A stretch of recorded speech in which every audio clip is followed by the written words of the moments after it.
Have you ever noticed how some of the simplest, most everyday English phrases seem to carry this invisible weight? Like a kind of social code that goes far beyond just the literal words. Yeah, absolutely. It's almost like there's a secret architecture underneath our daily conversations, a set of unspoken rules and subtle tools that, fluent speakers just know how to use. Hmm. You might understand every single word, but when they're strung together in these common expressions, they unlock a deeper level of connection. Or sometimes they just stop you from making an awkward stumble. It's truly fascinating when you dig into it. Often, the phrases we use without even a second thought are incredibly rich with social cues and practical applications, too. All right. They're not just convenient ways to string words together. They're really the fundamental building blocks of natural, effective conversation. They often hold, more nuanced meaning and strategic use that you might think just looking at the surface. Yeah, more than a direct translation would give you. Exactly. They let us navigate these complex human interactions with a bit more grace and precision. And that right there is our mission today. We're doing a deep dive into a collection of these incredibly common yet surprisingly sophisticated English phrases. We're drawing from essential English phrases for everyday use. Okay. And our goal isn't just to define them, but really to dissect them, to uncover the hidden social stuff going on, the psychological reasons they work so well, and the practical skill they offer. So getting beyond just the vocabulary list. Totally. This isn't just about knowing more words. It's about decoding the, let's say, the social DNA of English conversation. We want to give you immediate, tangible tools so you can navigate daily interactions with more confidence, whether you're, just building your fluency or you're already speaking English well but want to refine your grasp of the subtle spirit of everyday talk. It's like understanding the unspoken social contracts behind the words. Exactly. Think of it as getting the blueprints to those contracts. Okay, so let's start with a moment that's, well, almost universally fraught with a tiny bit of social anxiety. Meeting someone new. Oh, yeah. We've all in there. Haven't we just? The quick introduction, maybe a handshake, a polite smile, and then poof, the name just vanishes, like a whisper of smoke. Or it was never really there in the first place. Maybe the room was too loud or... Exactly. Maybe the room was noisy, the intro was too rushed, maybe your mind was just somewhere else for a split second. Yeah. And there's this huge, almost universal social pressure to remember names, isn't there? Mm-hmm. Definitely. And that immediate flush of discomfort when you realize you're like 2 minutes into a chat and you've completely blanked on the name of the person standing right in front of you. What's your first instinct then? Do you try and muddle through? Praying they don't ask you a direct question that requires their name. Right. Or do you awkwardly interrupt? Or maybe do you reach for a specific kind of socially engineered phrase? And this is exactly where "I didn't get your name" becomes such an invaluable social tool. It really is. At its core, it's a polite and subtly apologetic way to ask for someone's name that you either missed right at the start or, crucially, have forgotten almost immediately after hearing it. Okay. But what makes it so effective is the specific wording. It expresses a lack of reception. I didn't get it. It doesn't directly admit to a failure of your memory or attention, which would be something like, I forgot your name. Ah, okay. That's a subtle but important difference. It's a huge difference in social navigation. You're essentially framing it as the information didn't quite make it to me clearly, Yeah. maybe because of external factors, rather than saying, my brain dropped the ball. So it's not just a polite question. It's almost like a little bit of social sleight of hand. You're subtly shifting the quote-unquote blame from your memory lapse to something external, like the noise or the mumble. Precisely. That reframing is absolutely key to why it works so well. First, think about the politeness aspect. It protects both your face, your social standing, and theirs. How so? Well, it avoids implying their name wasn't important enough for you to remember, which, let's face it, a blunt "what's your name again" could accidentally... That could sting a bit. It's just a much softer approach. Second, it shows empathy and avoids making things awkward. It acknowledges a little slip-up without causing embarrassment for either person. You're not putting them on the spot to repeat themselves because you forgot. You're gently asking them to clarify something you didn't receive. Like resetting the interaction collaboratively. Exactly. Yeah. It creates a collaborative feel, not an accusatory one. And finally, it just provides clarity. It directly addresses the need for the name without being overly formal like you're in a courtroom or too informal for the situation. It's really versatile. It makes perfect sense. So, can you give us some real-world examples? How does this actually play out in different kinds of situations? Sure, let's paint a few pictures. Imagine you're at, say, a busy networking event. You know, the kind, constant buzz of chatter. Right. Lots of names flying around. Exactly. Yeah. You've just been introduced to someone, chatted for a minute about their work, but that initial name just got lost in the noise. At a natural pause, you could lean in slightly, make eye contact, and say with a genuine smile, "I'm sorry I didn't get your name." It's perfectly okay, even appreciated. Shows you actually want to connect properly. Okay, that feels natural. What about somewhere more formal, like work? Good question. Say you're introduced to a new colleague during a big team meeting or a company gathering. You maybe shook hands with 5 people in quick succession. Your brain's already processing a dozen new faces and facts. Overload. Total overload. Yeah. Later, you find yourself chatting one-on-one. You can politely interject with, "Excuse me, I didn't get your name earlier." Mm-hmm. It shows respect, shows you want to address them correctly rather than just guessing or avoiding using their name. Right. And what about like really brief interactions, service stuff? Oh, it's great there too. Maybe the barista at your local coffee shop was super helpful with a complicated order. Or a store clerk really went the extra mile, finding something for you. As you're thanking them, you could add, "Thank you so much for your help. I really appreciate it. I didn't get your name, by the way." Ah, I like that. Makes it more personal. It totally does. It turns a purely transactional moment into something a bit more human, more appreciative. It's a really low-cost, high-return investment in building rapport, honestly. It stops that awkwardness before it even starts. That's a great range of uses, but let's dig a bit deeper into the nuances. Are there alternatives? And maybe more importantly, are there times when using "I didn't get your name" might actually be the wrong move? Absolutely. Great points. There are definitely alternatives. "I'm sorry I didn't catch your name" is almost identical in meaning and use. Catch versus get. Any real difference? Very little, functionally. If you wanted to split hairs, maybe catch implies a slightly more active attempt on your part, like the name was thrown and you missed it. But honestly, they're pretty much interchangeable and equally polite. Okay. What if you know you heard it, but it just poof? Right. If you're aware you heard it but it slips your mind, a slightly more direct but still polite option is, "Could you remind me of your name?" This owns the memory lapse a bit more, but frames it as a request for help. Still polite. Still polite.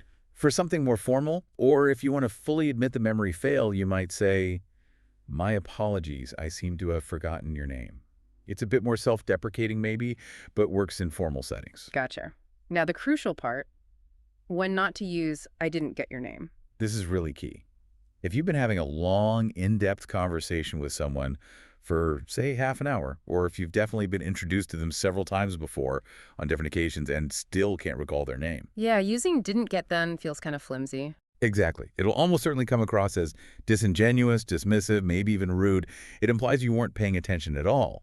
At that point, a more direct and sincere apology is usually better. Something like, "I'm so sorry, I'm terrible with names. Could you please tell me your name again?" You're on the mistake, basically. Own it sincerely. Or, the classic move if you're really stuck and in a group is to subtly ask someone else nearby for the name later. The power of "I didn't get your name" really relies on the perceived immediacy of the forgetting or missing. Best used within minutes, maybe hours, of a brief intro, not weeks later. This really highlights the delicate balance of social interaction, doesn't it? So bringing it back to our listener, what does this all mean for you? Mastering this one simple phrase, "I didn't get your name," instantly elevates your social game. It shows respect. It shows a genuine desire to connect, even if your memory takes a brief holiday. It's like a social safety net. Totally. A linguistic parachute that softens the landing for both you and the person you're talking to. It smooths over what could be a really awkward bump in the road, turning that moment of uncertainty into a chance for a better connection. It makes you seem thoughtful, considerate, not just forgetful or dismissive. It lets you move forward in the conversation with confidence. Okay, so from that fresh start of the first handshake, or maybe the slight panic of not catching a name, let's shift gears. Let's talk about the genuine comfort of familiarity. Right. The next step in the relationship, however small. Exactly. There's that particular warmth, isn't there, when you bump into someone you already know, someone you've shared a moment with, a conversation, even just a brief history. That feeling of recognition, that little nod to a past encounter, it's surprisingly powerful for building rapport. It really is. It creates an instant sense of ease, doesn't it? A shared context that means you don't have to start from absolute zero again. Yeah, like finding a familiar landmark in a new city. It's a small but significant anchor. You've hit on a critical point there, and this brings us neatly to our next phrase. Nice to see you again. Its core meaning is pretty straightforward. It's a warm, polite greeting used specifically when you meet someone you've met before. Simple enough. Simple but powerful. It clearly conveys pleasure and, crucially, recognition.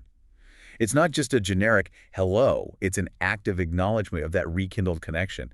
It signals, I remember you, and I remember our previous interaction.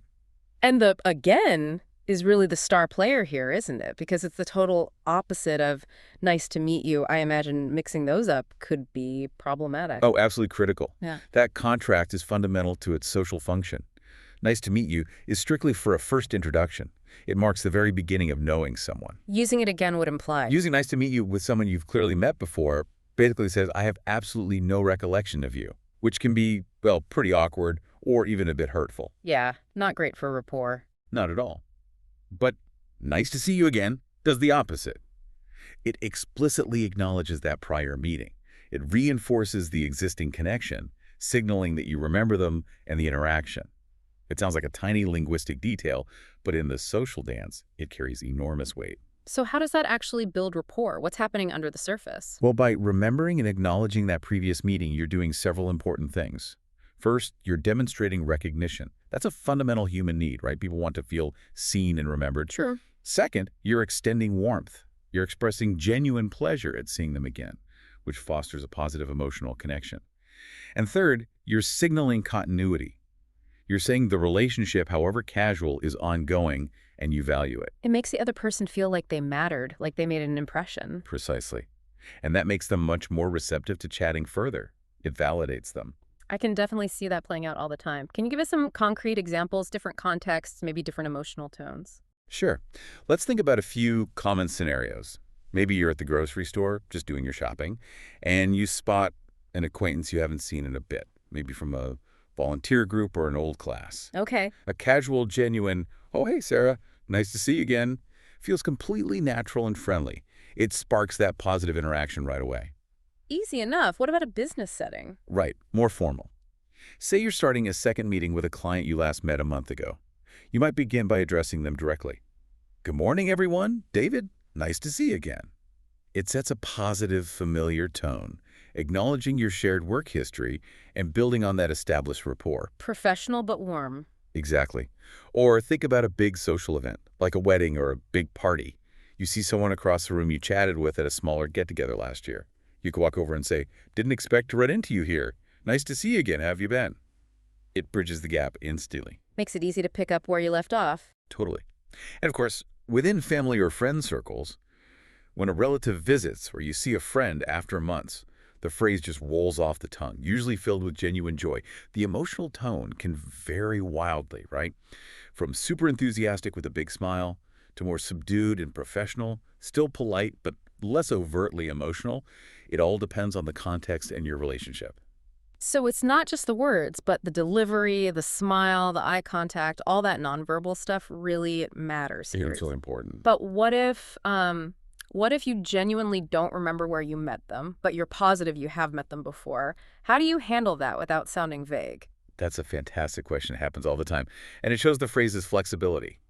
If you're sure you've met but the details are fuzzy, you can still use nice to see you again, but maybe add a little open-ended follow-up. Like what? Like, nice to see you again. We met at, gosh, it was a while back, wasn't it? This invites them to fill in the blank. It confirms you remember them, even if the where's is escaping you. Or even simpler, nice to see you again. It feels like it's been a while. Okay, so acknowledge the recognition first. Exactly. The recognition itself is key. And yes, those nonverbal cues you mentioned are crucial. A real smile, open body language, maybe a slight head tilt, good eye contact. They amplify the warmth and sincerity. Without them, the phrase can sound robotic or insincere. Right. And it's almost always paired naturally with follow-up questions, isn't it? How have you been? What have you been up to? Those show continued interest and keep the conversation flowing, reinforcing that you remember them and the connection. So connecting this back to the bigger picture, this phrase, nice to see you again, it's really much more than just polite noise. It's a small but powerful act. It reinforces social bonds, shows you value people, even casual acquaintances. It really demonstrates social intelligence, doesn't it? Yeah. It shows you maintain a kind of social memory of your interactions. Hmm. People feel valued, respected, remembered. And for you, the listener, using this phrase accurately and with the right warmth makes you seem more attentive, more thoughtful, generally more socially skilled. It's a fundamental building block for relationships, both personal and professional. Makes every interaction after that a bit smoother, a bit more meaningful. Okay, we've talked about remembering names and the polite way to admit when we didn't quite catch one, but now let's dive into that other, really maddening, almost there feeling. Ah, yes. The brain freeze. Exactly. That universally frustrating experience when a word, a name, a fact, maybe a movie title, a song lyric, it's just out of reach. It feels like your brain has the file. It knows where it is. Maybe it can even see the cover, but it just cannot open it right then. It's agonizing. It really is. And everyone, absolutely everyone has experienced this. It doesn't matter what language you speak or how smart you are. It's one of those uniquely human moments of shared vulnerability, isn't it? Shared frustration. And what's so fascinating here is that the phrase, "it's on the tip of my tongue," isn't just a casual saying. It's a perfect linguistic snapshot of a very specific cognitive state. Its core meaning describes that sensation of being incredibly close to recalling a specific word or piece of info, but being completely unable to actually say it at that moment. The information feels so accessible, almost ready to spill out, yet it just stubbornly won't surface into speech. The phrase literally puts the word right there, doesn't it? Almost at the point of articulation. And there's actually a proper psychological term for this, right? The tip of the tongue state, or TOT. What's actually happening in our brains then? You're absolutely right. It's known as the tip of the tongue phenomenon, or TOT state. Researchers have studied it quite a bit. During a TOT state, the person often can recall lots of things about the target word, Like what kind of things? like maybe its first letter, or how many syllables it has, or what it rhymes with, or even its general meaning and related concepts. But they just can't retrieve the word itself, the actual sound form of the word. So the meaning is there, but the sound isn't. Pretty much. Psychologically, it suggests the information is stored fine in your long-term memory. It's not gone. But the specific pathway to retrieve it, especially linking the meaning to the sound, is temporarily blocked or maybe just inhibited. Think of it like a huge library. You know, the book you need is in there. You can describe the cover, maybe even the plot, but you just can't find its exact spot on the shelf right now. That's a great analogy. So why is this specific phrase, "it's on the tip of my tongue," so incredibly useful in conversation?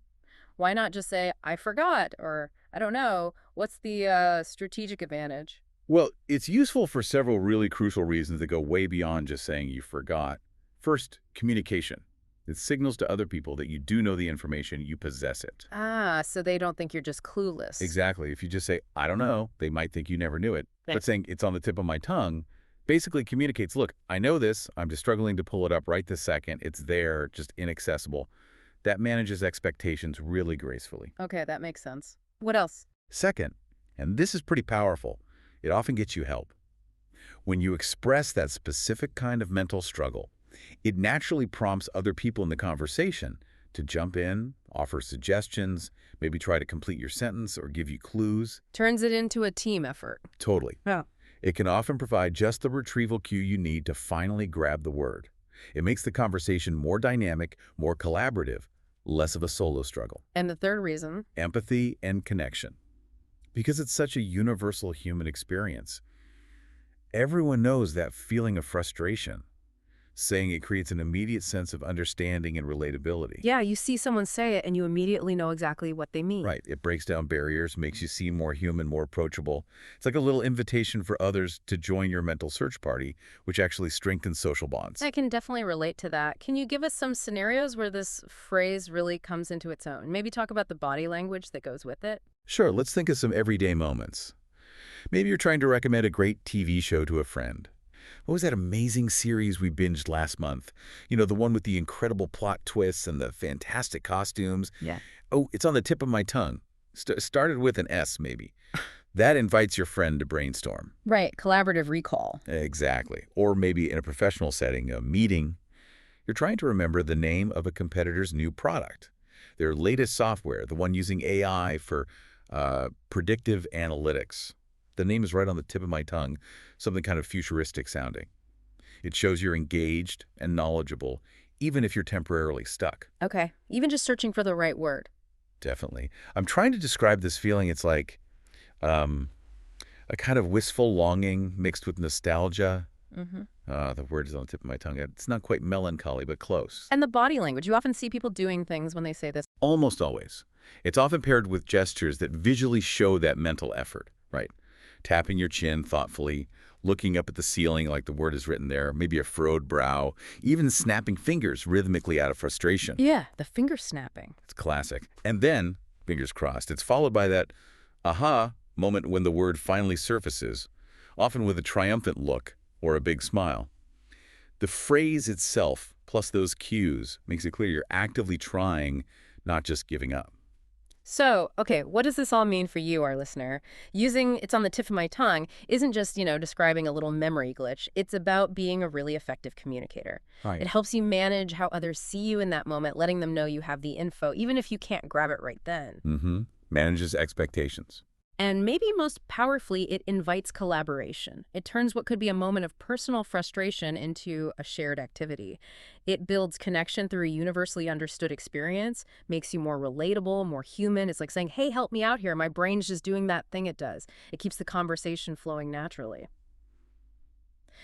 Okay, so moving from the inner workings of our minds and the subtle art of conversation, let's shift again. Let's talk about practical actions in the world, specifically how we offer a helping hand when someone needs to get from point A to point B, but maybe doesn't have their own way to do it. Right. Moving into acts of kindness and practical support. Exactly. It's such a common act of kindness, a gesture of support and generosity that can make a real tangible difference in someone's day. And it often revolves around a very specific, pretty unassuming yet deeply significant everyday phrase. That's right. The phrase give someone a ride really encapsulates this very practical, universally understood form of generosity. Its core meaning is simple: to transport someone in a vehicle, usually a car, but could be a bike, motorbike, whatever, From one place to another. from one place to another. But what's crucial here is the implicit understanding. It signifies an offer of assistance, usually given freely, without any immediate expectation of payment. So it implies a favor. Absolutely. Like a friend helping a friend, a neighbor helping a neighbor, maybe a colleague helping another colleague. It's rooted in practical empathy. So it's definitely more than just, driving someone somewhere. It's an act of goodwill, an offer of real support. Why is this such an important phrase in everyday English? How does it kind of weave into the social fabric? What's important for several key reasons, really deeply embedded in how we interact. Firstly, and most obviously, it addresses a very direct, often immediate need for transportation. Right. Especially if public transport isn't great. Exactly. In Mhm. many places, having access to a car is pretty essential for daily life. Offering someone a ride can solve a big logistical headache for them, saves time, saves money, saves stress. True. What else? Secondly, and maybe more profoundly, it actively builds goodwill and strengthens relationships. It's a clear, tangible act of kindness. It shows you care enough to actually go out of your way for someone. Actions speak louder than words. Precisely. That naturally builds up personal and professional bonds.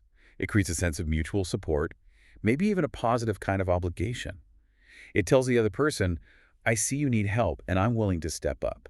And thirdly, It's just an incredibly common scenario, isn't it? yeah, Offering and accepting rides happens all the time. Carpooling, picking up a friend, helping a new neighbor. It's a fundamental part of how communities function, how people support each other. It really fosters that sense of reciprocity and mutual aid. that's a great point about the goodwill and community aspect. Mhm. How would this phrase typically play out in different situations? And are there subtle differences in how we might offer? Yeah, let's think about some common contexts. Maybe you're leaving work and a colleague lives roughly in the same direction, or perhaps they mention their car's in the shop. You could just approach them casually. Hey, are you heading home now? I can give you a ride if you like. It's straightforward, doesn't put pressure on them. Nice and easy. Another example. Picking up a friend or family member from the airport. That's a classic. Instead of them wrestling with luggage on a bus or paying for an expensive taxi, you could proactively offer, just let me know when your flight lands. I'd be happy to give you a ride from the airport. That's a pretty significant gesture of support. Yeah, that's a big help. Or maybe you have a friend who doesn't drive and there's an event you both want to go to. You might just say, hey, don't worry about getting there. I can give you a ride. It just removes that logistical barrier for them. And of course, after a party or gathering, especially late at night, a really kind and responsible thing to do is ask, it's getting late. Do you need a ride home? Looking out for their safety. Exactly. Shows you're looking out for them. So it really is about practical problem solving wrapped up in a generous gesture. Are there other ways to say this? Or any important nuances maybe when you're offering or accepting a ride? What about that implicit social contract you mentioned? Yes, definitely variations and nuances. For example, can I give you a lift? Mm. Is super common, maybe especially in British English, but totally understood and used in American English too. It's a great alternative. Lift or ride, same idea. Pretty much. Mm-hmm. You could also ask directly, do you need a ride? Framing it as a question puts the choice clearly on them, makes the offer feel less pushy perhaps. Okay. And if you happen to be going that way anyway, you might make the offer sound even more convenient for yourself, like, oh, I'm heading right past your street, I can drop you off. That implies it's no big deal for you, which can make it easier for them to accept without feeling like a burden. Right. Lowers the cost of accepting. What about accepting or declining politely? Good point. For accepting, a sincere, oh, that would be great, thank you so much, or wow, yes, that would be a huge help, works perfectly. For declining, a simple, no thank you, I'm good, I've already got a plan, or no thanks, I actually need to run an errand on the way, is fine. Just be gracious either way. Makes sense. Now, tell me more about that implicit contract. That sounds interesting. Right, this is where the deeper social stuff comes in. While giving a ride is usually an act of generosity, there are these unspoken understandings.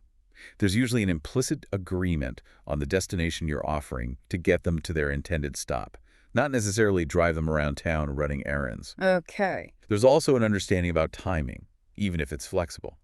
And socially, here's the big one. While the ride itself is typically free, there's often an expectation, or at least it's considered good etiquette, for the person getting the ride to offer something. Like gas money. Exactly. Offer gas money, or offer to buy the driver a coffee, or maybe suggest returning the favor somehow later on. Now, the driver very often politely declines the money. Right. Oh, no, don't worry about it. Precisely. But the offer itself is a crucial part of the social dance. It acknowledges the generosity. If someone constantly asks for rides but never offers anything in return, never reciprocates in any way, that can start to feel exploitative and strain the relationship. It highlights that underlying social contract. So the phrase itself is simple, but the interaction has layers. Absolutely. This phrase is all about that practical empathy, seeing a need and offering a real solution. That's fundamental to building supportive communities and fostering that feeling of mutual aid. Yeah. And it raises an important point. How does such a simple phrase carry so much weight, and what if you misuse it? Saying something like, I'll drive you, instead of I'll give you a ride, can sound a tiny bit more transactional, maybe less like a personal favor. Interesting distinction. And if you consistently fail to offer a ride when it seems appropriate, maybe when you know a friend is stuck, it could subtly suggest a lack of care or awareness. On the flip side, offering too often or to someone who clearly doesn't want the favor might feel a bit intrusive. So mastering this phrase isn't just about the words, it's about using it appropriately to offer and receive help smoothly, deepening connections, showing you care without overstepping. It's really a cornerstone of practical kindness. Hashtag outro tower. So we've just journeyed through 4 incredibly common yet surprisingly powerful English phrases today. We started by decoding the tricky waters of forgetting a name with I didn't get your name, understanding its strategic politeness. Right, protecting social face. Then we explored the warmth of reconnection signaled by nice to see you again, and how it taps into that basic human need for recognition. After that, we dove into the universal frustration of near recall with it's on the tip of my tongue, and saw how that phrase actually invites collaboration and builds empathy. Turns a struggle into teamwork. And finally, we looked at the simple yet profound generosity of offering help with give someone a ride, uncovering its role in building community and showing practical empathy. These phrases, they're really so much more than just words lined up. They're like the intricate gears in the machine of daily interaction. Essential social lubricants, really. Making conversations flow smoother, connections feel more real. Exactly. More authentic, more meaningful. And if we connect all this to the bigger picture, what these phrases truly demonstrate is that language isn't just about transmitting raw data or dictionary definitions. It's profoundly social. Yeah. It's this complex tapestry woven with threads of politeness, empathy, shared human experience, and that delicate art of building and maintaining relationship one well-chosen phrase at a time. Being truly fluent or well-informed in a language means understanding these undercurrents, doesn't it? Not just the literal meanings. It's about knowing the when and the how. Precisely.